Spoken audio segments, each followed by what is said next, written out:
Praise the Lord dear brothers and sisters.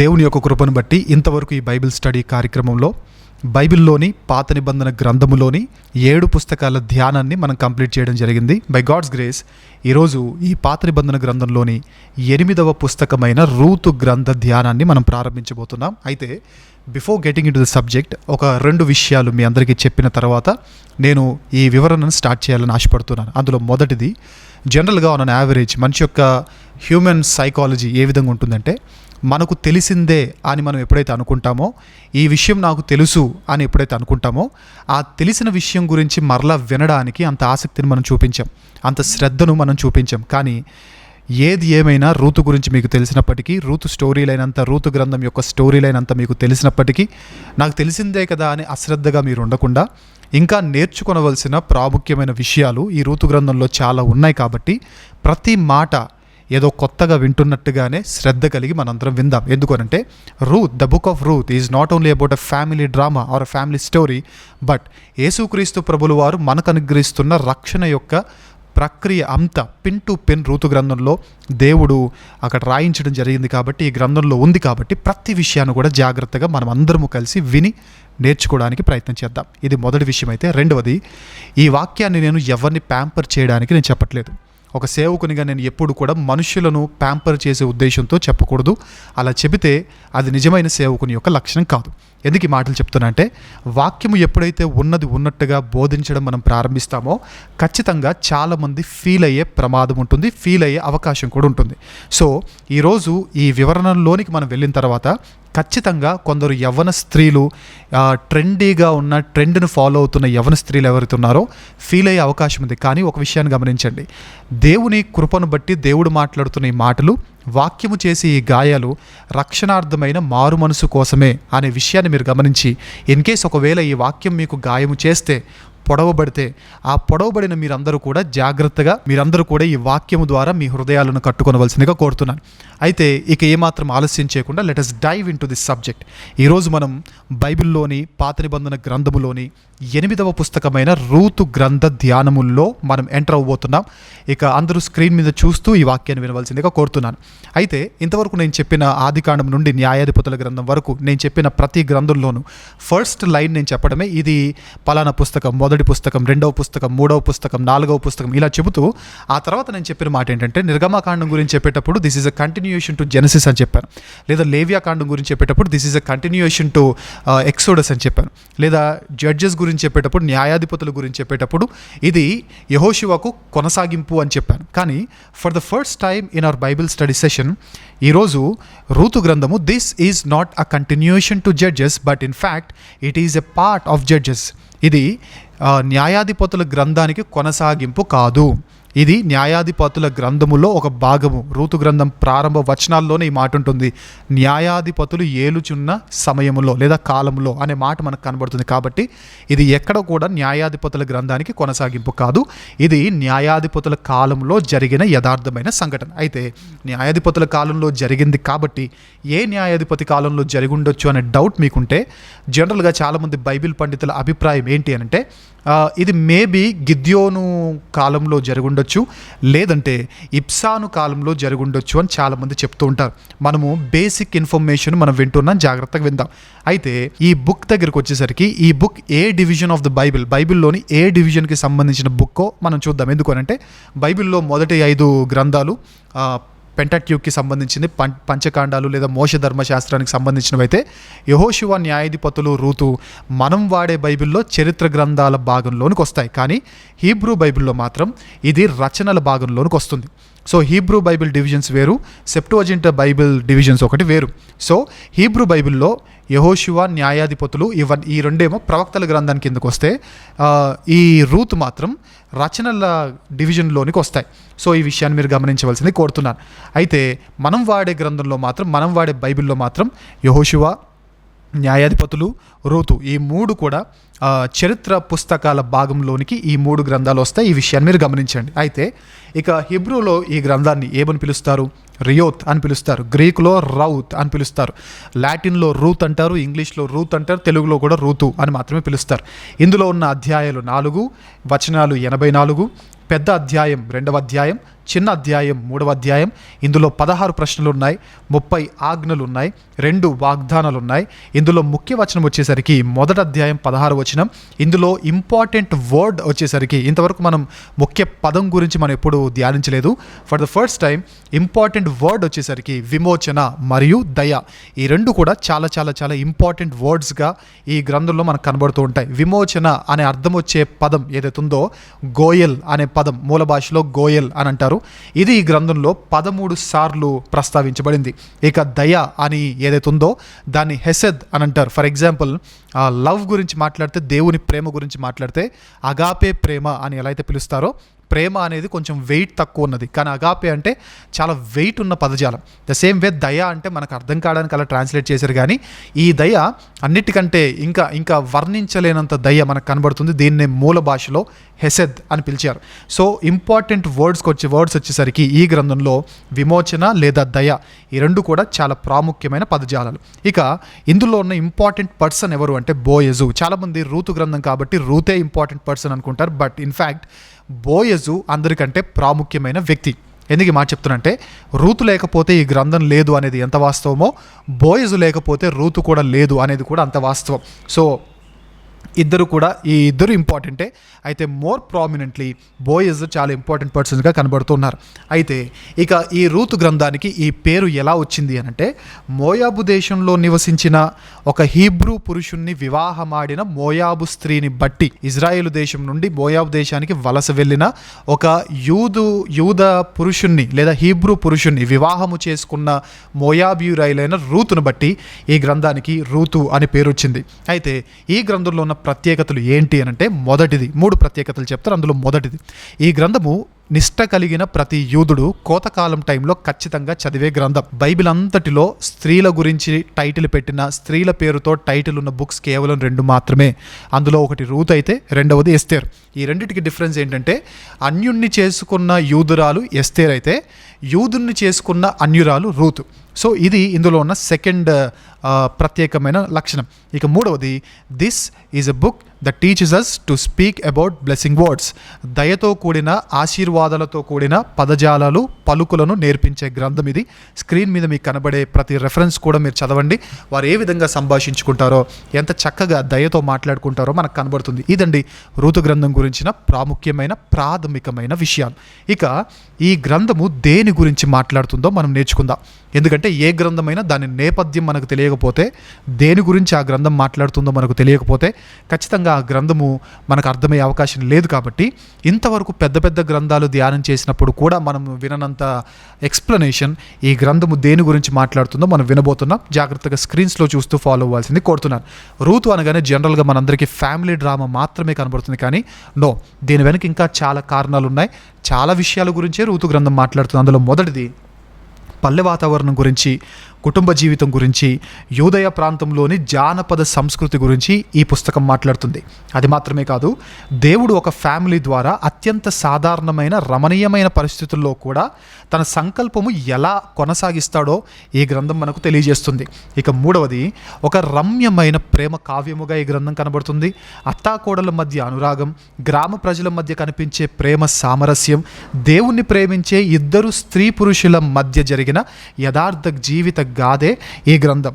ఇంకా చెప్పాలంటే ఈ గ్రంథం దేని గురించి మాట్లాడుతుంది అనంటే, మొదటి 4-5 వచనాలు తప్ప ప్రతి వచనంలో కూడా, ఇంకా మిగతా పాట అంతా కూడా దయ, సమ్మతి, సానుభూతి, ప్రేమ, అవగాహన, విధేయత, నమ్మకం, వీటితో ఈ గ్రంథం అంతా నింపబడినట్లుగా మనకు కనబడుతుంది. ఇంకో విషయం చెప్పాలంటే, యూదులు సిగ్గుతో తలదించుకునేలా జీవిస్తున్న కాలంలో మోయాబీయురాలైన ఒక స్త్రీ జీవితంలో జరిగిన ఒక మధురమైన జ్ఞాపకంతో కూడిన చరిత్రనే ఈ రూతు గ్రంథం. ఇది ఒక మధురమైన జ్ఞాపకం అండి. ఎందుకంటే దేవుని విడిచిపెట్టారు యూదులు, దేవుని మర్చిపోయారు యూదులు, దేవునికి నచ్చని పనులు చేస్తూ విశ్వాసం నుంచి తొలగి భ్రష్టులైపోతున్న యూదులు కనబడుతున్న కాలంలో, న్యాయాధిపతుల కాలంలో ఒక అన్యురాలైన మోయాబీయురాలు అసలు దేవుని సమాజంలో చేరకూడదు అని పిలువబడిన మోయాబు స్త్రీలలో నుండి మోయాబుల్లో నుండి, మోయాబు జాతిలో నుండి, జనాంగంలో నుండి వచ్చి ఈ యూదుల కంటే ఎక్కువగా దేవుని పట్ల విశ్వాసాన్ని కనపరిచింది. రోమపత్రిక ప్రకారంగా నిజమైన ఇశ్రాయేలీయులు ఎవరు అంటే విశ్వాసం కలిగిన వారే, దేవుని నమ్మిన వారే అని కనబడుతుంది. కాబట్టి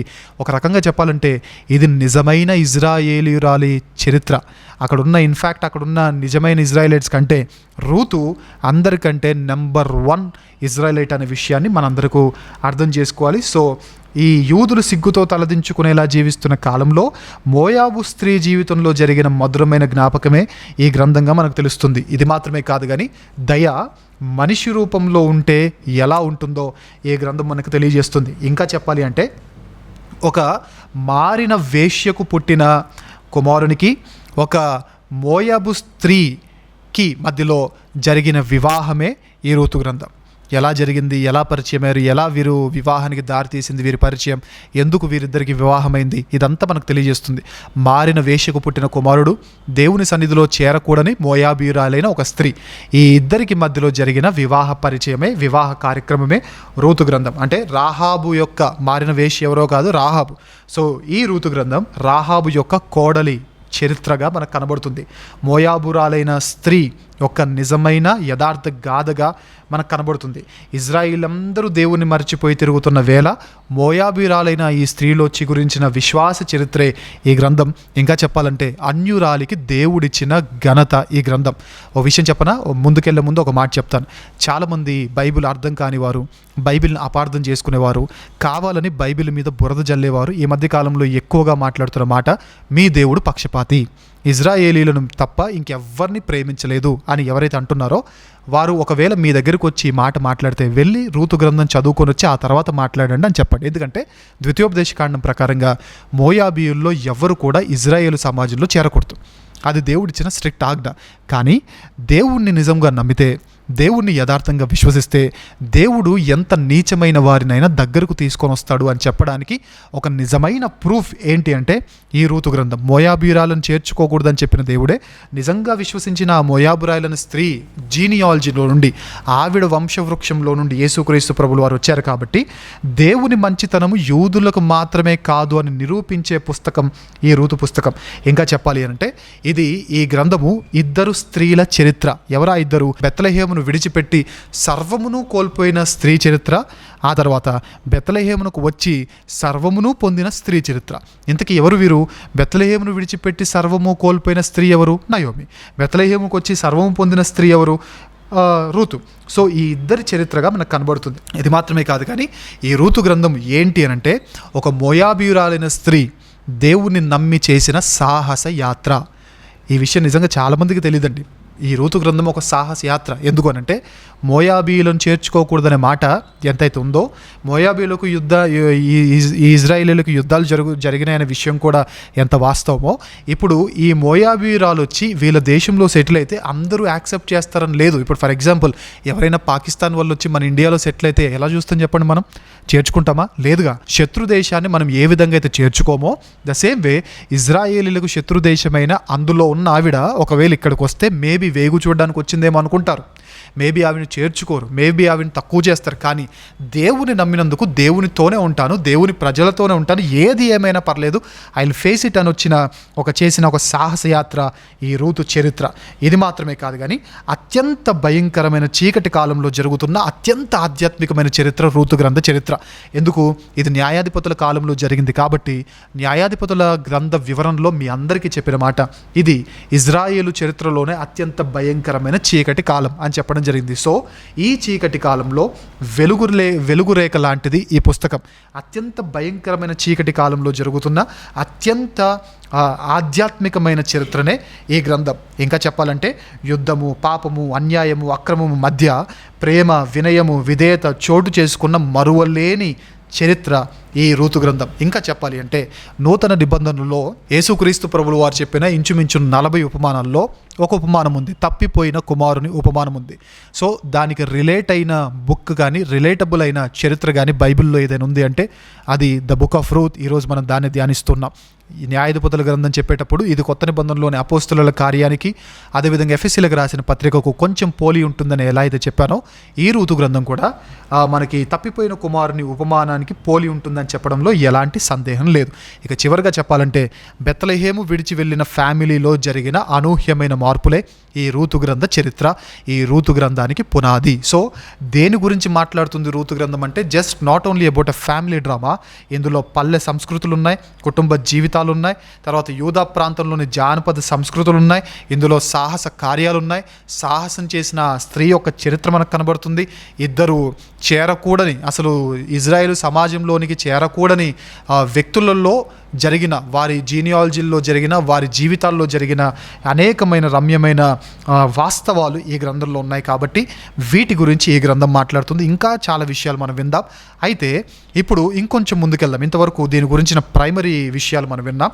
తర్వాత what does this book speak about, what is this book speaking about అని వీటి గురించి కూడా మనం విన్నాం. అయితే ఇలా మాట్లాడేటప్పుడు మోయాబీయురాలు ఈ మాటలు పదే పదే ప్రస్తావించాం కదా. ఇంతకీ ఈ మోయాబు ఎవరు అంటే లోతుకు పుట్టిన కుమారుడే మోయాబు. లోతు తెలియకుండా చేసిన తప్పిదం బట్టి, తెలియకుండా జరిగిన ఆ ప్రక్రియలో పుట్టిన వన్ ఆఫ్ ద సన్స్ ఆయనే మోయాబు. సో ఈ మోయాబు దేశం ఎక్కడుంది అంటే మృత సముద్రానికి తూర్పున ఈ దేశం కనబడుతుంది. మీలో ఎవరైనా సరే మృత సముద్రం అంటే ఏంటి అని అనుకుంటే, మీలో ఎవరికైనా సరే ఈత రాకపోతే, మీరు బీభత్సమైన స్విమ్మింగ్ నేర్చుకోకపోయినా సరే బీభత్సమైన స్విమ్మర్ లాగా మీరు బిల్డప్ కొట్టాలి అని అనుకుంటే, పాస్పోర్ట్ తీసుకొని వీసా అప్లై చేసుకొని మృత సముద్రంకి వెళ్ళి ఎక్కడ కనపడితే అక్కడ దూకేయండి. అసలు ఏమి మునగరు, మీరు అస్సలు మునగరు. Happily you will float on water. So అంత ఉప్పు శాతం ఎక్కువగా ఉండే ఆ మృత సముద్రానికి తూర్పు వైపు ఈ మోయాబు దేశం అనేది ఉంటుంది. అయితే దీని యొక్క రిలీజియస్ కల్చర్స్ ఎలా ఉంటాయంటే, ఎంత దారుణంగా ఉంటాయంటే, కెమోషు అండ్ ఇతర అన్య దేవతలను పూజించేవారు మోయాబీయులు. ఏంటి దీంట్లో భయంకరమైన విషయాలు ఏమున్నాయని మీరు అనుకోవచ్చు, కానీ వీరి యొక్క సంస్కృతులు ఈ ఇతర అన్య దేవతలకు కానీ, ముఖ్యంగా కెమోష్ కానీ లేదా ఇతర అన్య దేవతలు కానీ, అన్య దేవతల ప్రస్తావన వచ్చింది కాబట్టి అందరి గురించి నేను మాట్లాడుతున్నాను. బైబిల్లో ప్రస్తావించబడిన వారి గురించి. దేవుడు ఎందుకు బైబిల్లో ప్రస్తావించబడిన వారి విషయంలో జాగ్రత్త పడమన్నాడంటే, వీరికి చాలా భయంకరమైన కల్ట్ బిహేవియర్ వారికి ఉంటుంది. చాలా కల్ట్ ట్రెడిషన్స్ వారికి ఉంటాయి. ఎంతగా అంటే పిల్లల్ని బలి చేసేవారు, పిల్లల్ని నరబలులు చేసేవారు. ఇంకా మీకు అర్థమయ్యే భాషలో చెప్పాలంటే, మనం జనరల్గా రోడ్డు మీద ఏదైనా కన్స్ట్రక్షన్ మనం చూస్తూ ఉంటే, ఏదైనా బిల్డింగ్ కడుతూ ఉంటే, కన్స్ట్రక్షన్లో ఉన్న బిల్డింగ్ చూసినప్పుడు దిష్టి తగలకుండా సంథింగ్ గుమ్మడికాయలు కానీ ఏదో ఒక బొమ్మ కానీ ఇలాంటివి పెడతా ఉంటారు చూశారు. అలా వీరేం చేస్తారంటే, ఈ సంస్కృతిలో ఉన్న వారు ఏం చేస్తారంటే, ఇల్లు కట్టేటప్పుడు దిష్టి తగలకుండా వారింట్లో ఉన్న చిన్న పిల్లాడి తల, అది ఒక నెల బాబు ఉంటే నెల బేబీ తల, లేదా ఒక సంవత్సరం బాబు ఉంటే ఆ సంవత్సరం బేబీ ఒక తల నరికేసి ఆ తల ఇంటి ముందు వేలాడదీసి అంత విష సంస్కృతితో కూడిన ఈ చరిత్ర వీరి దేశాల్లో, వీరి దేవతల్లో మనకు కనబడుతుంది. సో ఈ విషయంలో ఇంకా మోయాబీలు ఎంత దారుణమైన వాళ్ళో, మోయాబీలు ఎంత భయంకరమైన వాళ్ళో, ఈ మోయాబు పూర్తి చరిత్ర కావాలంటే మన ఛానల్లోనికి వెళ్ళిపోండి. ఆల్రెడీ మోయాబు చరిత్ర గురించి, అనేకమైన జనాంగాల చరిత్ర గురించి ఫుల్ ప్లెజ్డ్ ఇన్ఫర్మేషన్ అంతా నేను ఇవ్వడం జరిగింది. బైబిల్లో నుండి A to Z ఇన్ఫర్మేషన్ నేను ఇవ్వడం జరిగింది. కాబట్టి మీరందరూ కూడా దాన్ని ఫాలో అవ్వాల్సింది కోరుతున్నాను. ఇన్ కేస్ ఒకవేళ మీకు మోయాబు గురించి పూర్తి ఐడియా కావాలంటే go and listen to that video, దాన్ని నోట్ చేసుకోవాల్సింది కోరుతున్నాను. ఇక మనం ముందుకు వెళ్దాం. ఈ రచయిత ఎవరు, దీని గురించి మనం ఆలోచిస్తే, న్యాయాధిపతుల గ్రంథం గురించి చెప్పేటప్పుడే నేను చెప్పిన విషయం ఏంటంటే, న్యాయాధిపతుల గ్రంథము, రూతు గ్రంథము, సమూయేలు గ్రంథము, ఈ మూడు కూడా సమూయేలే రచించాడు అని యూదుల తాల్ముడ్ గ్రంథాల ప్రకారంగా వారు అనుకుంటారు. సో రచయిత మనం కూడా యాజ్ ఆఫ్ నౌ సమూయేలే రచించుండొచ్చు అని మనం కూడా భావిద్దాం. అయితే ఈ రచన, ఈ చరిత్ర ఎప్పుడు జరిగింది అది కూడా మనం చూద్దాం. అసలు ఈ రూతు గ్రంథపు చరిత్ర ఎప్పుడు జరిగిందంటే, క్రీస్తు పూర్వం. మీరు స్క్రీన్ మీద చూస్తున్నప్పుడు 2 టైమ్ లైన్స్ మీకు కనబడితే కన్ఫ్యూజ్ అవ్వకండి. ఒకటి చరిత్ర జరిగిన కాలం ఒకటైతే, ఈ గ్రంథస్థము చేయబడిన కాలం మరొకటి. ప్రజెంట్ మనం వింటుందేంటి, మనం చూస్తుందేంటి, చరిత్ర. ఈ చరిత్ర ఎప్పుడు జరిగింది? క్రీస్తు పూర్వం 1375 నుండి 1050 మధ్య ఈ చరిత్ర జరిగింది. అయితే దీన్ని గ్రంథస్థం ఎప్పుడు చేశారంటే, క్రీస్తు పూర్వం 1000 సంవత్సరాల నుండి 930 మధ్య దీన్ని గ్రంథస్థం చేసి ఉండొచ్చు. అంటే ఎప్పుడు రాసి ఉండొచ్చు? న్యాయాధిపతుల కాలము తర్వాత రాశారు. న్యాయాధిపతుల కాలము తర్వాత ఈ గ్రంథాన్ని రాశారు.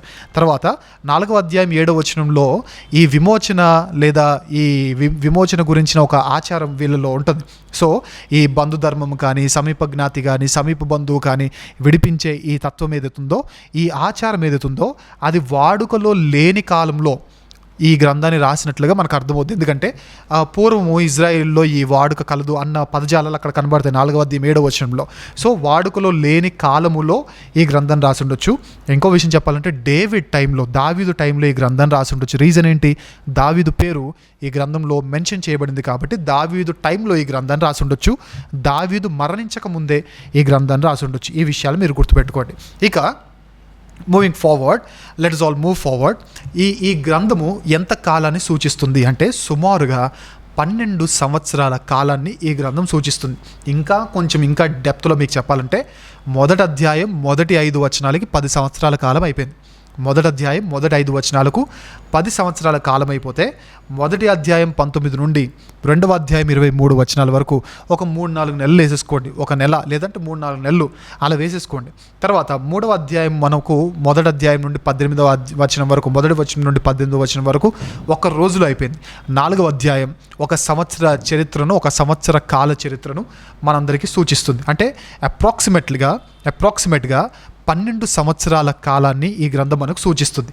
ఇక ఈ గ్రంథము ఏ ఏరియాలో సంభవించింది, ఏ ఏరియాలో ఈ చరిత్ర అంతా జరిగింది అంటే మోయాబు దేశంలోను, ఈ తర్వాత బెత్లెహేము పట్టణంలోను ఈ చరిత్ర జరిగింది. ఇంకా డీప్గా మీకు చెప్పాలంటే మొదటి అధ్యాయం మొదటి వచనం నుండి 18వ వచనం వరకు మోయాబు దేశం, 2వ అధ్యాయం 3వ వచనం నుండి బెత్లెహేములోని బోయజు పొలంలో జరిగింది, 3వ అధ్యాయము బోయజు కళ్ళములో జరిగింది, 4వ అధ్యాయము గవిని ద్వారం దగ్గర లేదా పట్టణపు ద్వారం దగ్గర, అదేవిధంగా బెత్లెహేము పట్టణంలో ఈ చరిత్ర జరిగినట్టుగా మనకు బైబిల్ మనకు చదివితే మనకు అర్థమవుతుంది. ఇంకా మనం ముందుకెళ్ళే ముందుగా గ్రంథ విభజనలోనికి మనం వెళ్ళబోయే ముందుగా ఈ గ్రంథంలో ఉన్న పదాలు లేదా పేర్ల యొక్క అర్థాలు మనం విందాం. ఇందులో ఎలీమెలకు అని పేరు కనపడుతుంది. ఎలీమెలకు అంటే నా దేవుడు రాజు అని అర్థం. నయోమి అనే పేరు కనపడుతుంది. నయోమి అంటే మధురం అని అర్థం. మహలోను అంటే వ్యాధి అని, కిల్యోను అంటే బలహీనత అని, ఓర్ప అంటే లేడీ అని, రూతు అంటే స్నేహితురాలు లేదా సౌందర్యవతి అని, బోయజు అంటే బలము లేదా సూక్ష్మగ్రాహి అని, బెత్లెహేము అంటే రొట్టెల ఇల్లు అని అర్థం. అయితే మీకు స్క్రీన్లో కనబడుతున్నట్టుగా మోయాబు అంటే కాళ్ళు కడుక్కొని పల్లెము అని కాదు, బట్ దేవుడు కీర్తనల గ్రంథంలో రాయించిన మాట, భక్తుడు మాట్లాడుతున్న మాట, మోయాబు నా పాదములు కడుక్కుని నా పల్లెం వంటిదని దేవుడు చెప్పిన మాటను భక్తుడు అక్కడ గ్రంథస్థం చేయడం జరిగింది. సో అంటే ఈ గ్రంథం దేని గురించి మాట్లాడుతుందంటే కాళ్ళు కడుక్కునే పల్లెముల్లో నుండి ఈ దేవుని రొట్టెల ఇల్లుగా పిలువబడుతున్న బెత్లెహేములోనికి వచ్చిన ఒక అమ్మాయి యొక్క చరిత్రగా ఈ గ్రంథాన్ని మనం అనుకోవచ్చు. ఇంకో విషయం మీకు బండ గుర్తు ఒక మాట చెప్పన, పులస చేప గుర్తుపెట్టుకోండి. దట్ ఈస్ నథింగ్ బట్ ఇక రూతు గ్రంథం ఏంటంటే పులస చేప లాంటిది. మీరు గుర్తుపెట్టుకోండి, జస్ట్ గుర్తుపెట్టుకోవడానికి. ఎందుకు ప్రతి చేప ఎలా చేస్తా చెప్పన, ప్రతి చేప ఫ్లోలో వెళ్ళిపోతాం అంటే పులస చేప మాత్రమే ఫ్లోకి ఎగెయిన్స్ట్గా అంటే ప్రవాహానికి ఎగెయిన్స్ట్గా సముద్రంలో నుండి నదిలోనికి వస్తుంది. ద సేమ్ వే ఇజ్రాయిల్ అందరూ జనరల్గా ఎవరైనా సరే పరిశుద్ధతలో నుండి పాపంలోకి వెళ్ళిపోవడం చాలా ఈజీ, కానీ పాపంలో నుండి పరిశుద్ధతలో రావడానికి చాలా కష్టం. ఇప్పుడు ట్యాంక్లో నుండి వాటర్ కిందకి ట్యాప్లో రావడానికి చాలా ఈజీ, కానీ కింద ఉన్న నీటిని ట్యాంక్లోకి ఎక్కించడం చాలా కష్టం. ద సేమ్ వే పరిశుద్ధంగా ఉన్న మనం పాపం చేయడం ఈజీ, పాపంలో పడిపోవడం ఈజీ, కానీ పాపంలో ఉన్నవాడు పరిశుద్ధతలోనికి రావడం చాలా కష్టం. కాబట్టి ఈ రోజు మనం ధ్యానిస్తున్న ఈ రూతు గ్రంథం ఎలాంటిది అని అంటే, ఈ రూతు గ్రంథము ఏదో ఫ్లోలో వెళ్ళిపోయిన ఒక వ్యక్తి ఒక చరిత్ర కాదు, ఫ్లోకి ఎగెయిన్స్ట్గా ఎన్ని ఆటంకాలు వచ్చినా ఎగెయిన్స్ట్గా నిలబడిన ఇక పులస చేపను మీరు గుర్తుపెట్టుకోండి, ఒక బండ గుర్తుగా మీరు గుర్తుపెట్టుకోండి. ఏదో పులస చేపను రూతుతో నేను పోల్చట్లా, కానీ మీకు గుర్తుండడానికి ఒక ఎగ్జాంపుల్గా మీ ముందుంచుతున్నాను. ఈ విషయాన్ని గమనించవలసింది కోరుతున్నాను. ఇక ఈ గ్రంథ విభజనకు వస్తే ఇది చాలా చిన్న గ్రంథం కాబట్టి ఎక్కువగా మనం మాట్లాడుకోవాల్సిన అవసరం లేదు, పెద్దగా గ్రంథ విభజన ఏముండదు. బట్ ఒక మాట చెప్పేస్తాను.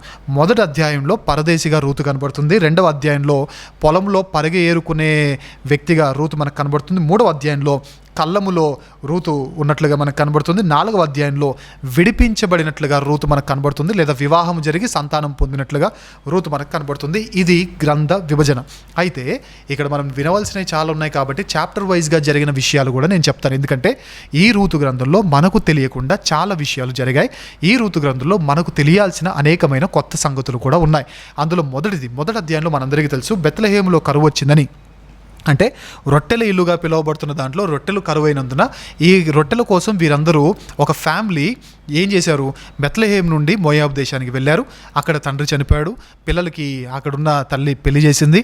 ఆ పెళ్లి చేసిన 10 సంవత్సరాలకి ఈ పిల్లలు ఇద్దరు చనిపోయారు. ఇద్దరు ఒకేసారి చనిపోవడం బట్టి జనరల్గా చాలామంది బైబిల్ పండితుల అభిప్రాయం ఏంటి అంటే, ఇద్దరు ఒకేసారి చనిపోయారు కదా, మేబీ వీరిద్దరు యుద్ధంలో చనిపోయి ఉండొచ్చు అని చెప్పడం జరిగింది. ఎందుకు ఈ మాట చెప్తున్నా అంటే, జనరల్గా ఇప్పుడున్న పరిస్థితులు వేరు, ఇప్పుడున్న ఆర్మీ కండిషన్స్ వేరు. ఏంటి, ఇప్పుడు మన దేశానికి ఏదైనా యుద్ధం జరిగితే, మన యుద్ధం వచ్చిందనుకోండి, ఆ యుద్ధాన్ని మన ఆర్మీ వాళ్ళు చూసుకుంటారు. కానీ పూర్వం అలా కాదు. 20 సంవత్సరాలు పైబడిన ప్రతి ఒక్కరు కూడా, 20 సంవత్సరాలు పైబడిన ప్రతి పురుషుడు కూడా యుద్ధానికి వెళ్ళాలి. సో మేబీ వీరు మోయాబ్ దేశంలో సెటిల్ అయ్యారు కాబట్టి, ఇద్దరు అక్కడే ఉన్నారు కాబట్టి వారితో పాటు యుద్ధానికి వెళ్ళుండొచ్చు, యుద్ధంలో చనిపోయి ఉండొచ్చు అనేది కొందరి బైబిల్ పండితుల అభిప్రాయం. సో ఈ విషయాన్ని మీరు జ్ఞాపకం చేసుకోవాల్సిందే కోరుతున్నాను. అయితే ఇలా వెళ్ళిపోయిన తర్వాత ఈ అత్త చెప్పిన మాట ఏంటంటే, ఇద్దరు కోడలను పిలిచి, ఓర్పా, రూతు, మీరిద్దరు వెళ్ళిపోండమ్మా, ఇక నేను నా ఊరికి వెళ్ళిపోతాను, మా దేవుడు మా ఊరిని దర్శించాడనే విషయం మాకు అర్థమైంది, న్యూస్ నాకు అందింది, సో నేను నా హోమ్ టౌన్కి వెళ్ళిపోతాను, మీరు కూడా మీ హోమ్ టౌన్కి వెళ్ళిపోయి మీ తల్లి దగ్గరికి వెళ్ళిపోయి అక్కడ ఎవరినైనా సరే పెళ్లి చేసుకొని మీరు అక్కడ సెటిల్ అయిపోండి తల్లి అని చెప్పేసి వారిద్దరిని పంపించాలి అనుకుంది. అప్పుడు వెంటనే ఓర్పా ఓకే అని చెప్పింది. ఫస్ట్ లేదు అని చెప్పింది, కానీ నయోమి కొంచెం ఫోర్స్ చేసేసరికి, లేదమ్మా మీరు వెళ్ళాల్సిందే అని చెప్పినప్పుడు సరే అని చెప్పి ఓర్పా వెళ్ళిపోయింది. ఇది చూసేసరికి చాలామంది అనుకుంటారు ఓర్పా చెడ్డది అని మాట్లాడతారు. చాలామంది ఈ మాట చెప్పడం నేను విన్నాను. ఓర్పా చెడ్డది కాదండి, ఓర్పా చెడ్డది కాదు. ఓర్పా రూతుకి మధ్యలో జరిగిన ఈ కంపారిజన్ చెడ్డదానికి మంచిదానికి మధ్యలో జరిగిన కంపారిజన్ కాదు. అంటే చెడ్డ వ్యక్తికి మంచి వ్యక్తికి మధ్యలో జరిగిన కంపారిజన్ కాదు. ఒక గుడ్కి ఒక బెస్ట్కి మధ్యలో జరుగుతున్న కంపారిజన్. మీకు అర్థం కావడానికి ఒక మాట చెప్తాను. ఏంటంటే బైబిల్లో మనకి మాట అందరికీ తెలిసిన సుపరిచితమైన మాట ఒకటి ఉంది. ఏది, సుగంధ తైలము కంటే మంచి పేరు మేలు అన్నాడు. సుగంధ తైలం చెడ్డదని కాదు, మంచి పేరు ఇంకా మంచిదని చెప్తున్నాడు. అంటే the comparison is not in between the bad and good, but it's between the good and the best. So ఈ కంపారిజన్ దేని బట్టి జరుగుతుందంటే, మంచిదానికి ఉత్తమమైన దానికి మధ్యలో జరుగుతున్న కంపారిజన్. అదేవిధంగా ఒకని జన్మదినము కంటే మరణదినం మేలు అన్నాడు బైబిల్లో. అలానే జన్మదినం చెడ్డది అని కాదు, దీనికంటే మరణదినం శ్రేష్టమైంది అని దేవుడు చెప్తున్నాడు. ద సేమ్ వే ఓర్పా చెడ్డది కాదు, ఓర్పా మంచిదైతే రూతు ఉన్నతమైనది, రూతు గొప్పది.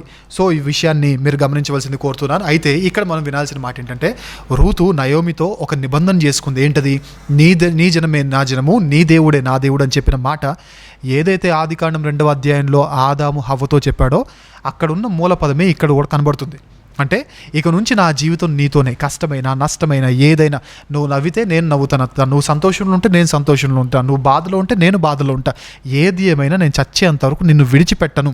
అంటే ఈ వివాహ బంధం గురించి మాట్లాడట్లా, వారి ఎమోషనల్ బాండ్ గురించి మాట్లాడుతున్నా. అంటే ఆనాడు ఆదాము హవ్వతో ఏ విధంగా అయితే ప్రమాణం చేశాడు, ఇక నా జీవితం అంతా నీతోనే ఉంటాను అని ఏ మూలపదం అయితే బైబిల్లో కనబడుతుందో, ద సేమ్ మూలపదం ఇక్కడ రూతు నయోమితో చెప్తుంది. అంటే ఈ రోజు నుంచి ఇంతవరకు నన్ను పెంచి పోషించిన దానివి, 10 సంవత్సరాలు కలిసి ఉన్నాం, మనము అందరం కలిసి ఉన్నప్పుడు ఇప్పుడు నిన్ను ఒంటరిదానిగా నేను చేసి ఉండలేను, నీకు ఎన్ని కష్టాలను రావచ్చు, వృద్ధాప్యంలోనికి వెళ్తున్నావు, బాగుండకపోవచ్చు, నేను నిన్ను చూసుకుంటాను, నేను నిన్ను పోషిస్తాను, నీకోసం ఏదైనా చేస్తాను. అందుకే చూడండి, వెంటనే బెత్లెహేంకి వెళ్ళగానే ఖాళీగా ఉండకుండా ఏదో పొలం చూసుకొని పనికి వెళ్ళిపోయింది రూతు. సో ఒక మంచి ఒడంబడిక చేసుకుంది, ఒక ఎమోషనల్ బాండ్ చేసుకుంది రూతు. ఇక 2వ అధ్యాయంలో రూతు వెళ్ళడం, పొలంలోనికి వెళ్ళడం, పని చేయడం, ఆ తర్వాత బోయేజు పిలిచి మాట్లాడడం, నువ్వు ఏ పొలానికి వెళ్ళొద్దు అని చెప్పడం, తర్వాత నయోమి దగ్గరకు వచ్చి కొంచెం నయోమికి కూడా ఫుడ్ తీసుకొని రావడం, ఇదంతా మనకు కనబడుతుంది. ఇక 3వ అధ్యాయంలో నయోమి రూతుకు ఒక మాట చెప్తుంది. నయోమి చెప్పినట్టుగా రూతు వెళ్ళి కాళ్ళ మీద ఉన్న బట్ట తీసి అక్కడ పడుకొని, నీ కొంగు నా మీద కప్పు అని రూతు చెప్పిన మాట దయచేసి గమనించండి. పచ్చకామల్లో వచ్చినోడి కంటే ప్రపంచమంతా, ఈ లోకమంతా పచ్చకు కనబడినట్టుగా ఇదేమి సెక్షువల్ బాండ్ గురించి మాట్లాడుతున్న మాట కాదండి. కొన్ని పదాలు మనకు అర్థం కావాలంటే వారి సంస్కృతుల గురించి మనకు తెలియాలి. ఫర్ ఎగ్జాంపుల్, 7 అడుగులు వేసానరా నేను అన్నారు అనుకోండి, దాని అర్థం ఏంటి? నువ్వు 7 అడుగులు వేస్తే అంటే నేను రోజు 10,000 అడుగులు వేస్తున్నా అంటే అది కాదు. 7 అడుగులు అంటే దేనికి అర్థం? పెళ్ళికి అర్థం. పెళ్ళి, నేను వివాహం చేసుకున్నాను అని చెప్పడానికి నేను 7 అడుగులు వేసాను లేదా 3 ముళ్ళు వేసాను అని ఎవరైనా మాట్లాడతారు. ఇప్పుడు ప్యాకింగ్ వాళ్ళు డైలీ ఎన్నో ముళ్ళు వేస్తుంటారు, అట్లంటే అంతే కదా. ప్యాకింగ్ చేసేవాళ్ళు, ప్యాకింగ్ డిపార్ట్మెంట్లో ఉన్న డైలీ ఎన్నో, నువ్వు 3 ముళ్ళకి ఇంత ఎక్స్ట్రాలు చేస్తున్నాను, నేను డైలీ 30 ముళ్ళు వేస్తాను అంటే అది కాదు దాని అర్థం. 3 ముళ్ళు అంటే పెళ్లి చేసుకున్నాను, 7 అడుగులు అంటే పెళ్లి చేసుకున్న అర్థం. ద సేమ్ వే వారి కల్చర్లో, అక్కడున్న ఆ ప్రాంతం యొక్క సాంప్రదాయము లేదా లోకల్ కల్చర్లో, లోకల్ ట్రెడిషన్లో నీ కొంగు నా మీద కప్పు అంటే నన్ను వివాహమాడు అని అర్థం. సో ఇది చట్టపరమైన అభ్యర్థన లేదా వినతి పత్రం. ఈ చట్టపరమైన వినతి పత్రం అనుకోవచ్చు, అధికారిక అభ్యర్థన అని కూడా అనుకోవచ్చు. ఇక 4వ అధ్యాయంలో పురద్వారంలో మనకు కనబడుతుంది. పురద్వారంలో వాళ్ళు నిలబడి విమోచన చేయడము, ఈ విషయాలన్నీ మనకు కనబడుతూ ఉంటాయి. కాబట్టి ఈ విషయాలు కూడా మీరు జ్ఞాపకం చేసుకోవాల్సిందిగా కోరుతున్నాను. ఇది రూతు గ్రంథంలో మనకు కనబడుతున్న విషయాలు. ఇక ఈ రూతు గ్రంథం ప్రారంభము ముగింపు ఏ విధంగా ఉంటుందంటే, రూతు గ్రంథం ప్రారంభము చాలా బ్యాడ్గా కనబడుతుంది, కానీ ముగింపు చాలా గ్లోరియస్గా కనబడుతుంది. రూతు గ్రంథం ప్రారంభంలో ఫెమిన్ కనబడుతుంది, కరువు, కానీ చివరికి వచ్చేసరికి ఫీస్ట్ మనకు కనబడుతుంది, సెలబ్రేషన్స్ కనబడతాయి. తర్వాత ప్రారంభంలో సారో మనకు కనబడుతుంది, చివరిలో సెలబ్రేషన్ కనబడుతుంది. ప్రారంభంలో డిసొబీడియన్స్, అవిధేయత కనబడుతుంటే ముగింపులో విధేయత కనబడుతుంది. ప్రారంభంలో డెత్, మరణం కనబడుతుంటే ముగింపులో లైఫ్, జీవం మనకు కనబడుతూ ఉంటుంది. ఇది ప్రారంభానికి ముగింపుకున్న తేడా, వ్యత్యాసం. ఇక మనం ఇంకా ముందుకెళ్ళి ఒక 2-3 విషయాలు చూసిన తర్వాత ఇన్ఫర్మేషన్ పార్ట్ని ముగించుకొని ఈ గ్రంథం నుండి మనం ఏం నేర్చుకోవాలో మనం విందాం. ఖచ్చితంగా చెప్తున్నాను, చాలామంది ఫీల్ అవుతారు, బట్ ఎనీవేస్ ఖచ్చితంగా ఈ మాటలు విందాం. ఇందులో ఉన్న సమీప బంధువు అనే విషయం మనందరికీ తెలుసు. ఇంతకుముందు నేను చెప్తూ అన్నమాట, ఈ రూతు గ్రంథం యేసుక్రీస్తు ప్రభులు వారు మన కోసం చేసిన రక్షణ కార్యక్రమానికి ప్రతీక, పిన్ టు పిన్ మనకు వివరిస్తుంది అని చెప్పిన మాట మీరు జ్ఞాపకం చేసుకుంటే, ఈ సమీప బంధువు లేదా విమోచకుడు అంటే ఎవరికో కాదు, సాదృశ్యం యేసుక్రీస్తు ప్రభుల వారికి సాదృశ్యం. అదేవిధంగా యేసుక్రీస్తు ప్రభుల వారికి ముంగుర్తుగా మనం పిలుచుకోవచ్చు. ఎందుకంటే సమీప బంధువు అంటే ఎవరు పడితే వాళ్ళు విమోచించడానికి వీల్లేదు, ఎవరు పడితే వారు విడిపించడానికి వీల్లేదు. అలా విడిపించాలి అన్న ఆ విమోచకునికి 4 లక్షణాలు ఉండాలి. ఆ 4 లక్షణాలు ఏంటంటే, 1 రక్త సంబంధి అయి ఉండాలి. నన్ను రక్షించడానికి యేసుక్రీస్తు ప్రభుల వారు ఎందుకు రక్తాన్ని కార్చాల్సి వచ్చిందంటే, విమోచకునికి ఉండాల్సిన ఫస్ట్ క్వాలిటీ రక్త సంబంధి అయి ఉండాలి. ఆ రక్త బంధమే మనల్ని కలిపింది. ఈ విషయాన్ని గుర్తుపెట్టుకుంటే, 2వది విమోచన క్రయధనం చెల్లించగలగాలి. యేసుక్రీస్తు ప్రభుల వారు ఎందుకు మరణించారు అనంటే, విమోచన క్రయధనముగా తన ప్రాణం పెట్టుటకు మనిషి కుమారుడు వచ్చాడు. ఎందుకంటే విమోచకునికి ఉండాల్సిన లక్షణాలు మీకు స్క్రీన్ మీద కనబడుతున్న వాటిలో ఈ రెఫరెన్సెస్ లేవు, కానీ నేను గ్రూప్లో అప్లోడ్ చేస్తాను, గ్రూప్లో అప్డేట్ చేస్తాను ఈ రెఫరెన్సెస్ అన్నీ. వీటన్నిటికీ వాక్య ఆధారాలు ఉన్నాయి.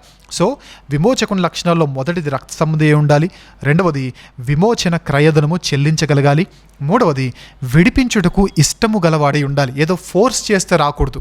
ఈవెన్ యేసుక్రీస్తు ప్రభుల వారు కూడా ఎవరో ఫోర్స్ చేస్తే రాలేదు, ఇష్టముతో వచ్చాడు నన్ను విడిపించడానికి. ఇక 4వది తగిన ఆధారం చూపించగలగాలి.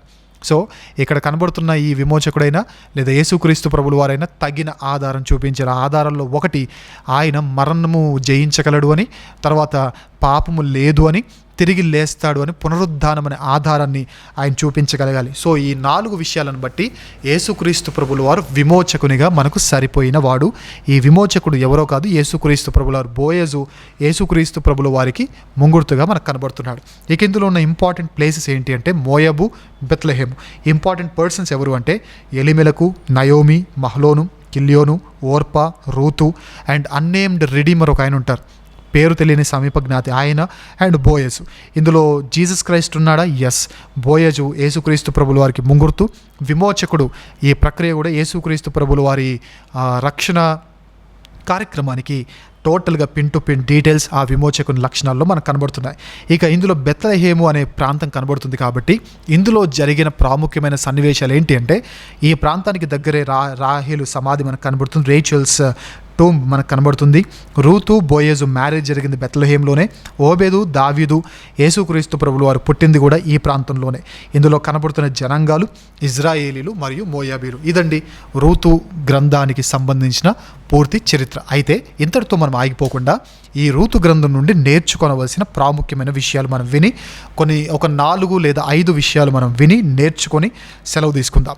ఇందులో మొదటిది, రూతు గ్రంథాన్ని మనం చదివేటప్పుడు ఒక వ్యక్తి మనకు కనబడతాడు. రూతుకి బోయజ్ కంటే సమీప బంధువు.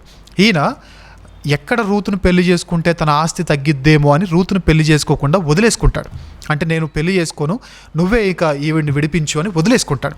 అంటే ఆస్తి కోసం ఆలోచించిన ఈయన ఎంత గొప్ప భాగ్యాన్ని మిస్ అయ్యాడు తెలుసా?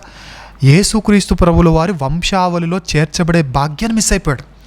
ఎప్పుడైనా ఒక విషయం గుర్తుపెట్టుకోండి, ఆస్తి కోసమో లేదా దేనికోసమో దేవుణ్ణి వదిలిపెట్టుకోవద్దు, అది చిన్నదైనా పెద్దదైనా. చాలామంది ఏం చేస్తారు, సండే రోజు ఓటీ డ్యూటీ ఉండి కొంచెం ఎక్కువ డబ్బులు ఇస్తామంటే సండే సంఘాన్ని మానేస్తాం. తర్వాత కరువు పనులు, కోత పనులు, ఆ పనులు ఈ పనులు ఉన్నాయి, మీరు ఎక్కువ డబ్బులు వస్తాయంటే ఆ పనులకి మనం వెళ్ళిపోతాం. దేవుని ఆరాధనను, దేవుని పనిని ఎప్పుడూ మిస్ చేయకండి. ఎందుకనంటే మీరు ఎక్కడ ఏ చిన్న పనిని మిస్ చేస్తే ఎంత పెద్ద రిజల్ట్ మీరు కోల్పోతారో తెలియదు. ఈ వ్యక్తికి నిజంగా చెప్తున్నానండి, ఈ వ్యక్తే కనుక ఆ రోజు పెళ్లి చేసుకుని ఉండుంటే, మేబీ బోయజు కాకుండా ఈ రూతుకి ఈయనే కనుక భర్త అయ్యుండుంటే, ఈయన ద్వారా ఓబెదు పుట్టేవాడుగా. ఈయన ద్వారా దేవుడు యేసుక్రీస్తు ప్రభులు వారు వచ్చేవారు కదా. ఎంత చక్కని మధురమైన ఒక మంచి పరిస్థితిని మిస్ చేసుకున్నాడు జస్ట్ ఆస్తి కోసం. ఈరోజు చాలామంది ఆస్తి కోసం దేవుని వదిలిపెట్టుకుంటున్నారు. ఎందుకు ఈ మాట చెప్తున్నానంటే, ఆస్తి సంపాదించడం మంచిదే, కానీ ఆస్తి కోసం దేవుని వదిలిపెట్టుకోవడం మంచిది కాదు. ఎందుకంటే ఉగ్రత దినమందు మీ ఆస్తి అక్కరకు రాదు. సో ఎప్పుడు కూడా అది చిన్నదైనా పెద్దదైనా దేవుని పని ఉంది అంటే మాత్రం ఎప్పుడు కూడా దాన్ని మిస్ చేసుకోకండి. ఎందుకంటే మీరు మిస్ చేసుకున్న ఒక చిన్న ఛాన్స్ దేవుడు అనుగ్రహించబోయే పెద్ద గిఫ్ట్ను మీరు మిస్ చేసుకోవడానికి ప్రమాదకరంగా మారిపోవచ్చు. కాబట్టి ఎప్పుడు కూడా సేవ ఉంది అంటే వాలిపోండి. చిన్నదా పెద్దదా ఆలోచించుకోండి, వాలిపోండి. ఇప్పుడు వర్షాకాలంలో లేదా ఈ బయట లైట్స్ వేసిన తర్వాత పురుగులు ఎలా అయితే లైట్ దగ్గరకు వచ్చి వాలిపోతాయో, లైట్ చుట్టూ తిరుగుతాయో, దేవుని పని ఉందనగానే అలా వాలిపోయే తత్వం ఉన్నవాడు ఏ బ్లెస్సింగ్ని మిస్ అవ్వడు. సో ఈ విషయాన్ని గుర్తుపెట్టుకోండి. ఇక రెండవదిగా మీ అందరికీ ఒక మాట చెప్పాలనుకుంటున్నాను. చాలామంది నువ్వు ఎందుకు ఇలా ఉన్నావు అంటే తన పాస్ట్ని చూపిస్తూ ఉంటారు. ఏం చేద్దామన్నా మా ఫ్యామిలీ అంతా ఇలానే ఉన్నారు, మా ఫ్యామిలీలోనే కనుక పాస్టర్స్ ఉండుంటే, మా ఫ్యామిలీలోనే కనుక మంచి మంచి స్పీకర్స్ ఉండుంటే, మా ఫ్యామిలీ మా నాన్నగారు ఆయన అయ్యి ఉంటే, మా తాతగారు ఈయన అయ్యి ఉంటే, ఇలా మాట్లాడుకుంటారు. అక్కర్లేదు. నువ్వు ఒక హిస్టరీని మేక్ చేయాలంటే, ఒక ట్రెండ్ని సెట్ చేయాలంటే మీ తాత ముత్తాతలు మంచివారై ఉండాల్సిన అక్కర్లేదు. ఎందుకంటే రూతు మోయాబు దేశం నుండి వచ్చింది. తను ఎక్కడ కూడా మా ఫ్యామిలీ కూడా ఇజ్రాయెల్ ఫ్యామిలీ అయితే బాగుండేది అని చెప్పి కాంప్రమైజ్ అవ్వాలా. తన పాస్ట్ గురించి ఆలోచించాల. ప్రజెంట్లో వర్క్ చేసింది, ట్రెండ్ సెట్ చేసింది, హిస్టరీ మేకర్గా నిలబడింది. సో మీ ఫ్యామిలీ గురించి మాట్లాడడం మానేయండి. మీ ఫ్యామిలీ ఎంత చెడ్డదైనా you make some change, you bring some change. ఖచ్చితంగా దేవుని సహాయం మీకు తోడుగా ఉంటుంది. కాంప్రమైజ్ అవ్వకండి. ఎప్పుడు నువ్వు చేసిన దానికి మా వెనుకున్నవారు మాకు నేర్పించలేదు, మమ్మల్ని సరిగా పోషించలేదు, వాళ్ళ లక్షణాలు మాకు వచ్చే, మరి మోయాబు లక్షణాలు రూతుకు రావా? దేవుని దగ్గరికి వచ్చిన తర్వాత ఏ అవలక్షణాన్నైనా మంచి లక్షణాలుగా దేవుడు మార్చగలిగినప్పుడు you come on, try to bring some change. మీ ఫ్యామిలీ లైన్లో, మీ లక్షణాల్లో, మీకున్న సాక్ష్యంలో మీ ఫ్యామిలీకి బ్యాడ్ నేమ్ మీ ఏరియాలు ఉంటే కమ్ ఆన్, దాన్ని మార్చడానికి మీరు ప్రయత్నం చేయండి. మీ ఫ్యామిలీ అంతా తాగుబోతులుగా సాక్ష్యం మీ ఏరియాలో ఉంటే దాన్ని మార్చడానికి మీరు ట్రై చేయండి. మీ ఫ్యామిలీ అంత అబద్ధికులుగా మీకు సాక్ష్యం ఉంటే మీ ఏరియాలో ఆ సాక్ష్యాన్ని, ఆ బ్యాడ్ సాక్ష్యాన్ని బ్రేక్ చేసేవారిగా, ఒక ట్రెండ్ సెట్టర్గా, ఒక మంచి చేంజ్ని మీరు తీసుకొని వచ్చేవాళ్ళుగా మీరు మారండి. ఏదైనా చేయండి, బ్రింగ్ సమ్ చేంజ్. అంతే, మీరు ఆ చేంజ్ని తీసుకొని వచ్చేవారుగా మీరు అందరూ జీవించండి. ఇది రెండో విషయం. ఇక మూడో విషయం, మెయిన్గా ఇక్కడ చాలామంది ఫీల్ అయ్యే అవకాశం ఉంది. అయినప్పటికీ జాగ్రత్తగా వినండి. ఫీల్ అవ్వాలని ఈ మాట చెప్పట్లేదు, కానీ మారాలని ఈ మాట చెప్తున్నాను. రూతుని చూడండి. రూతు అత్త మీద ప్రేమను పెంచుకోవడానికి వీళ్ళేం కొత్తగా పెళ్లి చేసుకొని కొత్తగా పరిచయమైన అత్త ఏం కాదు. 10 సంవత్సరాలు పెళ్ళైన తర్వాత 10 సంవత్సరాల తర్వాత అన్న మాట ఏం చెప్పనా, నీ జనమే నా జనము, నీ దేవుడే నా దేవుడు, నేను నీతోనే వస్తా అని చెప్పింది. అత్తని ఎంత కేర్ చేసింది చూడండి. ఈ రోజుల్లో పెళ్ళైన ఒక నెలలోనే అత్తతో గొడవలు పెట్టుకుంటున్నారు. పెళ్ళైన ఒక 2 నెలల్లోనే అత్త గురించి వీళ్ళకు చెప్పేస్తూ ఉన్నారు. నేను ఒక మాట అడుగుతానండి, నిజంగా మీకు అంత చెప్పాలంటే ఆ ఇంటికి వెళ్ళి, ఈ ఇంటికి వెళ్ళి, ఆ ఇంటికి వెళ్ళి, ఆ వీధికి వెళ్ళి, ఈ వీధికి వెళ్ళి చెప్పాలంటే యేసు ప్రభువు రక్షించాడు, మన కోసం రక్షణ కోసం వచ్చాడు, మారండి, మారుమనసు పొందండి అని చెప్పొచ్చుగా. అత్త గురించి చెప్తే ఏమొస్తుంది? అత్త గురించి, కోడల గురించి చెప్పుకుంటే ఏమొస్తుంది? వినడం వలన విశ్వాసం. ఎవరి వల్ల? మీ అత్త గురించి మాటలు వినడం వలన, లేదా మీ కోడల గురించి మాటలు వినడం వలన. ఈ ఫ్యామిలీలో ఎప్పుడూ కోడలదే తప్పు కాదు, ఈ ఫ్యామిలీ సిస్టంలో ఎప్పుడూ అత్తదే తప్పు కాదు. కానీ అత్తగా ఉండి నా మాట వినాలి, నా పెత్తనం నెరవేరాలి, కోడలు ఎంత మంచిదైనా సరే నా శాడిజంకి లోన్ అవ్వాల్సిందే అని నువ్వు అనుకుంటే నువ్వు కూడా తప్పు చేస్తున్నావు. ఎంత పెద్దదానివైనా సరే you are making some mistake, huge mistake. So అది చేయకండి, అస్సలు చేయకండి. అండ్ ఇంకోటి, కోడళ్ళుగా ఉన్న మీ అందరికీ చెప్తున్న మాట, మీ అత్త ఎంత శాడిస్ట్ అయినా సరే లవ్ హర్ అంతే. ఎందుకంటే క్రైస్తవులమైన మనము హేట్ చేయడానికి we are not given any license to hate someone. అందులోనూ ఇంటి వారిని హేట్ చేసే లైసెన్స్ దేవుడు మనకి ఇవ్వలేదు. సో ఒకవేళ కోడలుగా ఉన్న నువ్వు ఒకవేళ ఈ మాట వింటూ ఉంటే, మీ అత్త గురించి వాళ్ళకి వీళ్ళకి నువ్వు చెప్తూ ఉంటే మోకరించి పశ్చాత్తాపడు. ఒకవేళ మీ అత్త నిన్ను హేట్ చేస్తుందేమో, ఆ కారణంగా నేను దూషిస్తుందేమో. ఎనీవేస్ యువర్ క్రిస్టియన్ కదా, మనం పిలువబడింది దేనికి? మేలు చేసి కీడు అనుభవించడానికి, కీడు చేసి మనము తప్పిదముకై శిక్షలు పొందడానికి కాదు. మనం మేలు చేసి కూడా శిక్ష పొందినా కానీ దేవుని స్తుతించాలి, మనం శత్రువులను కూడా క్షమించాలి. అలాంటిది అతను క్షమించలేకపోతే you are not a Christian, you are not, ఇంకా మీరు క్రిస్టియానిటీలో ఇన్ఫాంట్ పొజిషన్లో మాత్రమే ఉన్నారన్న విషయాన్ని మీరు జ్ఞాపకం ఉంచుకోండి. అండ్ ఇంకో విషయం చెప్పాలంటే, ఈ మధ్యకాలంలో చాలామంది మాట్లాడుతూ పెళ్ళైన కొన్ని నెలలకు లేదా కొన్ని సంవత్సరాలకు వెంటనే అంటున్న భారీ డైలాగ్ ఏంటంటే, ఏమండి మనం వేరు కాపురం పెట్టుకుందామండి అంటున్నారు. వేరుశనగల వ్యాపారం ఏమొద్దు, వేరు కాపురం పెట్టుకుంటారా? సిగ్గుండాలి ఆ మాట అనడానికి. మరి తల్లి ఏమైపోవాలి, అత్త ఏమైపోవాలి, లేదా మామ ఏమైపోవాలి? మీరు వేరు కాపురం పెట్టుకోవడానికా? కనీసం ఫ్యామిలీని మెయింటైన్ చేయాలని నీకెందుకు పెళ్ళి?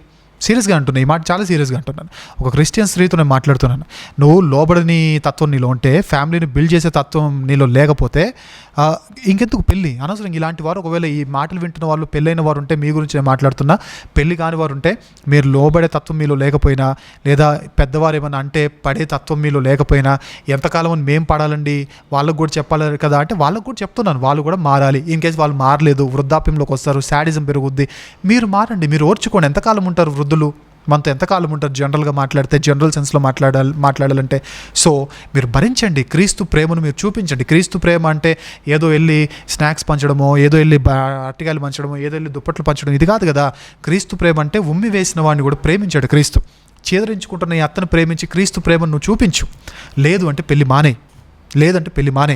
లేదు నేను ఇండిపెండెంట్ ఉమెన్ అండి అంటే ఓ పని చెప్తాను, జాగ్రత్తగా వినండి. నేను సపరేట్గా ఉంటాను, ఇండిపెండెంట్గా ఉంటాను, ఎవరి కింద నాకు ఉండడానికి వీలు లేదు అని అంటే ఓ పని చెప్తాను, జాగ్రత్తగా వినండి. నాన్ వేసినాకి మెసేజ్ చేయండి, సార్ మీతో పాటు నేను వచ్చేస్తాను, ఏ వీసాలు తీసుకోండి, ఏ పాస్పోర్ట్ నేను తీసుకొని ఏ వీసాలు అప్లై చేసుకోండి చెప్పండి, చేసుకుంటాను మీతో పాటు. లేదంటే నేను కూడా ఇండిపెండెంట్గా కయ్యనికి సహోదరులాగా దేశదిమ్మల్లా తిరుగుతాను. తిరిగండి ఇండిపెండెంట్గా, మిమ్మల్ని అడిగేవాళ్ళు అడిగా. ఏం తింటారా తినండి, ఎక్కడ పడుకుంటారా అక్కడ పడుకోండి, రోడ్డు మీద పడుకుంటారా, లేదా మంచి రూమ్ బుక్ చేసి పడుకుంటారా, లేదంటే బస్ స్టాండ్లో పడుకుంటారా, రైల్వే స్టేషన్లో పడుకుంటారా, ఎక్కడ అంటే అక్కడ ఉండండి, ఎలా అయితే అలా ఉండండి, ఎక్కడ పడుకుంటారో అక్కడ పడుకోండి. ఇన్ ద సెన్స్ మీరు ఏదో మళ్ళీ దాంట్లో డబుల్ మీనింగ్ డైలాగులు తీసుకోకండి, నా ఉద్దేశం వేరు, అందుకే దీన్ని వివరించి నేను చెప్తా ఉన్నాను. సో మీరు అడ్జస్ట్ అయ్యే పని మీలో లేనప్పుడు మీరు పెళ్లి చేసుకోకండి. ఎందుకు ఈ మాట చెప్తున్నంటే, నీకు బండి నడపడం రానప్పుడు బండి ఎందుకు కొంట, డబ్బులు బొక్క తప్ప దేనికి? కారు నడపడం రానప్పుడు కారు కొనడం ఎందుకు? సో ద సేమ్ వే నీకు ఫ్యామిలీని నడిపించడం రానప్పుడు అసలు ఫ్యామిలీ సిస్టంలోనికి అడుగు పెట్టొద్దు. దయచేసి ఆ తప్పిదం మీరు చేయకండి. అండ్ ఇంకో విషయం చెప్పాలంటే, వృద్ధాప్యంలో ఉన్న మీ అత్తామామలు ఎవరైతే ఉన్నారో వారి కాళ్ళు చేతులు పడిపోయినప్పుడు ఖచ్చితంగా మీరు వారిని పోషించే వారిగా ఉండాలి. బెస్ట్ ఎగ్జాంపుల్ చెప్తానండి. నా లైఫ్లో నేను చూసిన బెస్ట్ కోడలుగా, ఏదో నా వారు నేను చెప్పట్లేదు కానీ బెస్ట్ కోడలుగా నేను చూసిన వారిలో మై మామ్ నేను చూశాను. ట్రూలీ నేను చూశాను. నా చిన్నతనంలో మా నాన్నమ్మ పరిస్థితి ఎలా ఉండేదంటే, హెల్త్ చాలా డ్యామేజ్ అయిపోయింది. చిన్నగా స్టార్ట్ అయింది బలహీనత, చిన్నగా కాళ్ళు వాపులు, ఇవన్నీ వృద్ధాప్యంలో కామన్ కదా అని అనుకున్నాం. కానీ కాళ్ళు వాపులు వచ్చేసి ఇంకెంత దారుణంగా అయిపోయిందంటే, కాళ్ళలో స్వెల్లింగ్ అయిపోయి దాంట్లోంచి వాటర్ వచ్చేసి లిటరల్గా చెప్తున్నారంటే కాళ్ళలో పురుగులు పట్టినాయి. మా నాన్నమ్మకి పురుగులు వచ్చేసేది.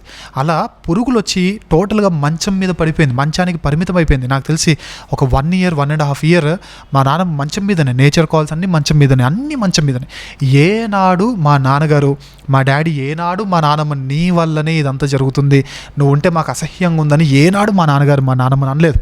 అండ్ ఇంకోటి, మా అమ్మ ఏనాడు కూడా నువ్వు ఉంటే నాకు కష్టమైపోతుంది, నాకే ఓపిక ఉండదు, నువ్వు వెళ్ళిపో అని ఏనాడు అనలేదు. చిన్న పిల్లని, కన్న బిడ్డని ఏ విధంగా అయితే చిన్నప్పుడు డైపర్ చేసి వాళ్ళు ఒకవేళ బాత్రూమ్కి వెళ్తే మాటి క్లీన్ చేస్తూ ఉంటారో, అలా 1.5 year మా నాన్నమ్మను అలా చూసుకునింది. పురుగులు అవన్నీ బయటకు కనబడతా ఉంటే డాక్టర్స్ని పిలిచి క్లీన్ చేయించేసి, టోటల్గా మా మమ్మీ క్లీన్ చేసేది. ఇంకా ఎక్కువైపోతే డాక్టర్స్ వారానికి ఒకసారి ఎవరు వచ్చేవారు, అతను వచ్చి మొత్తం క్లీన్ చేసి అదంతా మమ్మీకి నేర్పించి మీరు ఇలా చేయండి అని చెప్పేవాడు.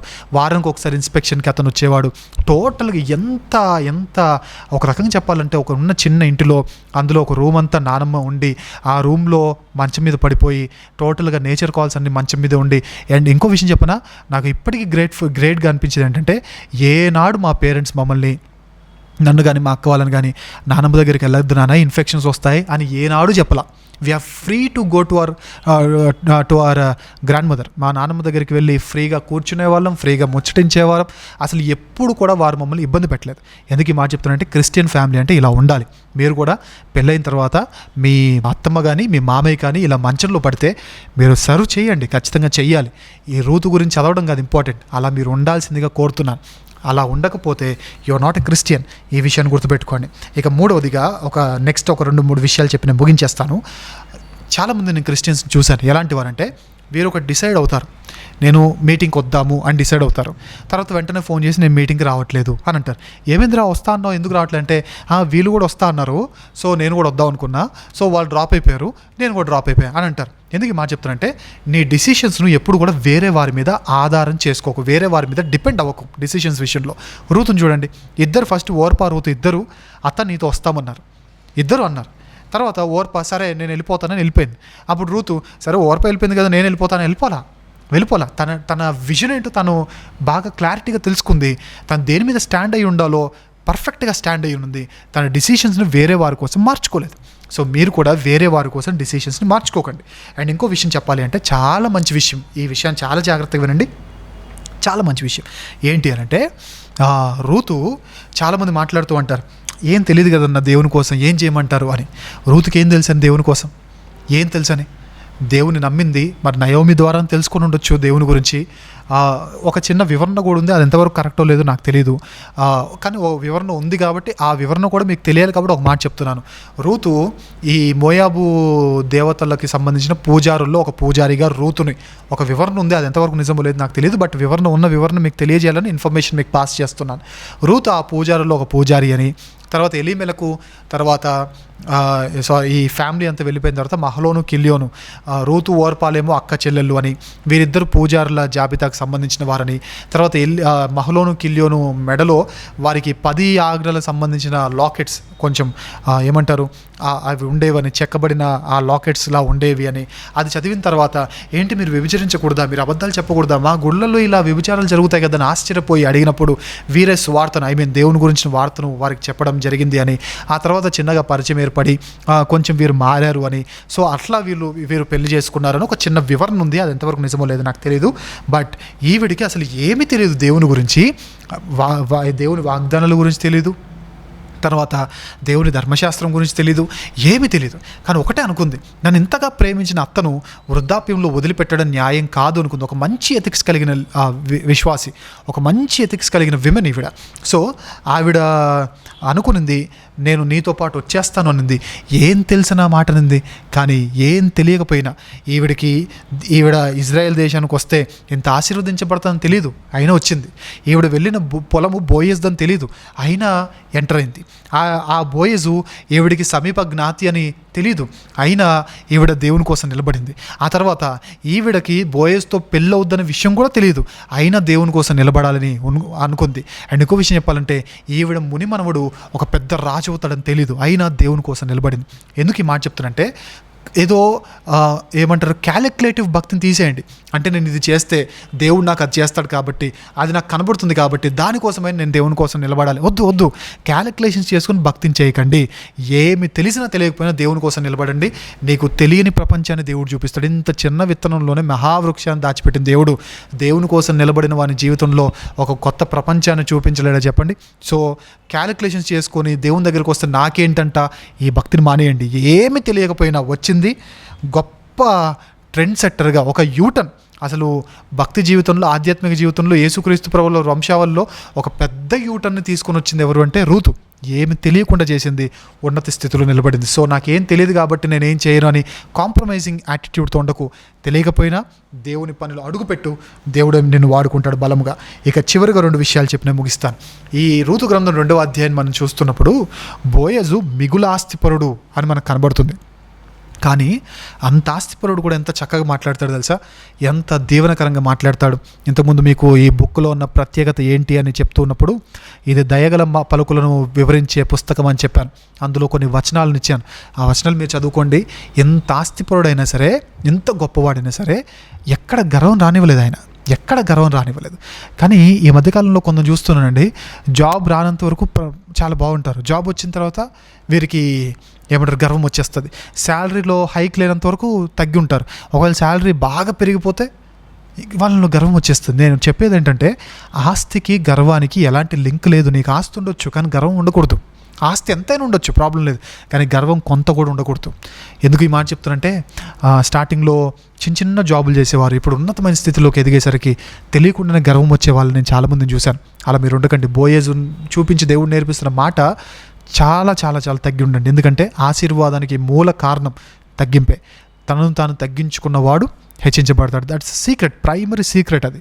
సో ఆ ఫార్ములాని ఎప్పుడు మిస్ అవ్వకండి. మీరు ఎంత గొప్పవారైనా, ఎంత గొప్ప స్థాయిలో ఉన్న స్పీకర్ అయినా, మీకు పెద్ద పెద్ద కార్లు ఉన్నా, పెద్ద పెద్ద బంగ్లాలు ఉన్నా, లేదా బ్యాంక్ బ్యాలెన్స్ బాగా ఉన్నా, లేదా శాలరీలో బాగా హైక్ వచ్చేసినా, లేదా మీరు బ్రాండెడ్ మొత్తం ఏది వాడినా బ్రాండెడే వాడినా, ఎంత గొప్పవాళ్ళైనా సామాజికంగా ఎప్పుడు వేరే వారిని చులకన చేయకండి, ఎప్పుడు వేరే వారిని తక్కువ చేయకండి. ఎందుకంటే 2వ అధ్యాయంలో నాకు బాగా ఇంప్రెస్ చేసిన మాటని చెప్పన, బోయజు వీళ్ళకి ఆశీర్వాద పలుకులు పలిగినప్పుడు ఈ పని చేసుకునే వాళ్ళు యెహోవా నిన్ను దీవించును గాక అని బ్లెస్ చేస్తారు.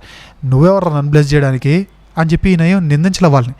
నేను నిన్ను బ్లెస్ చేయాలి, మీరు బ్లెస్సింగ్స్ తీసుకోవాలి, మీరెవరు నన్ను బ్లెస్ చేయడానికి అనుకోలే. ఆ పని వాళ్ళు బ్లెస్సింగ్స్ ఇచ్చినా కానీ స్వీకరించాడు ఆయన. ఎంత తగ్గింపో, ఆ తగ్గింపు మీలో ఉండాలి. ఇక చివరికి ఒక మాట చెప్పి ముగించేస్తాను. ఈ రూతు పని చేసిందట. ఉదయాన్నే లేచి, ఈ మధ్యకాలంలో చాలామంది ట్రెండీ కోడలు ఉన్నారు, ఉదయాన్నే సూర్యుడు ఉదయాన్నే 10 గంటలకు లేస్తున్నారు. నాన్న ఈరోజు నేను లేవలేను కానీ మీరు స్విగ్గీలో జొమాటోలో ఆర్డర్ పెట్టుకుని వెళ్ళిపోండి నాన్న అని చెప్పేసి వాళ్ళు ఉన్నారు. భర్తకి కనీసం టిఫిన్ ఉండని భార్యలు ఉన్నట్టు మీరు నమ్మగలరా? ప్రతిరోజు భర్త టిఫిన్ చేయకుండా ఆ ఆకలితోనే ఆఫీసులకు వెళ్ళిపోతున్నారంటే, అలాంటి భార్యలు ఉన్నారంటే మీరు నమ్మగలరు? ఉన్నారు, నిజమే. అలాంటి వారికి మీరు ఉండకండి. మీరు స్త్రీలు కుటుంబానికి సంరక్షకులు, మీరు పోషించాలి, కుటుంబానికి జాగ్రత్తలు బాగోగులు చూసుకోవాలి, వారి ఆకలి దప్పులు మీరు తీర్చాలి. సో చాలా పనులు ఉంటాయి మీకు స్త్రీలుగా.